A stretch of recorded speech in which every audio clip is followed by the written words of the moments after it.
Hi guys! So ngayon nga pala ay sahod namin. So samahan nyo ako para ipakita ko sa inyo kung magkano ba yung sinasahod namin dito sa Japan bilang isang trainee. So tara!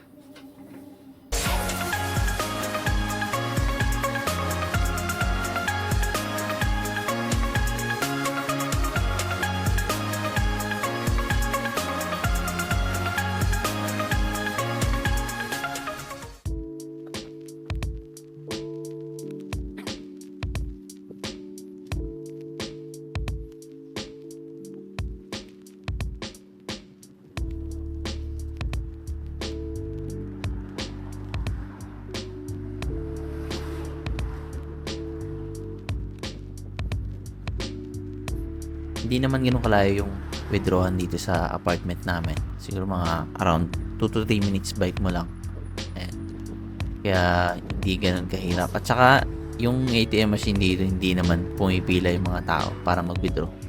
Madalas kasi talaga walang tao sa mga ATM machine. Kaya hindi din mahirap mag-withdraw.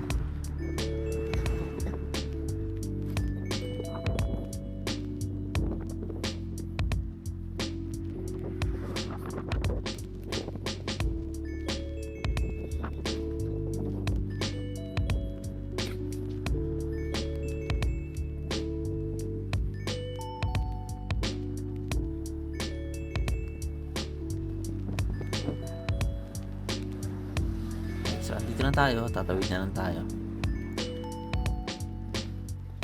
Kasama ko nga pala si Kuya na mag-withdraw. Siya yung mauna sa akin. A few moments later. Update muna tayo guys. May natira kasi akong ano to 900 yen. Kaya ano din 120 123 ako.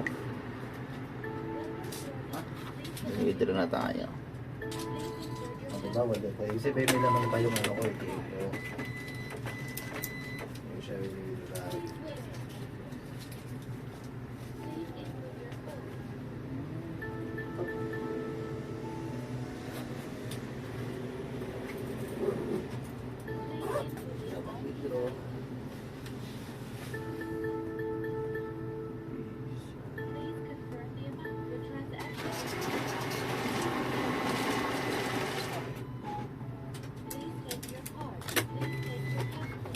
A few moments later. So yun guys, tapos na tayo nag-withdraw and kanina ko napansin nyo, yung ATM machine nila dito is high-tech, di ba? Kasi pwede ka na mag-update ng passbook mo doon.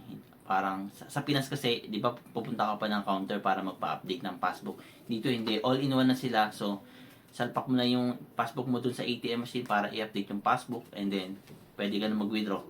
Yung pag-withdraw naman pwedeng ATM lang, pwede namang saway para diretso na rin yung update ng passbook. Ang naman ng passbook ko is 123,000 yen. So, kung i-multiply nyo ngayon yun sa palitan sa Pilipinas, sabi mo ng 0.36.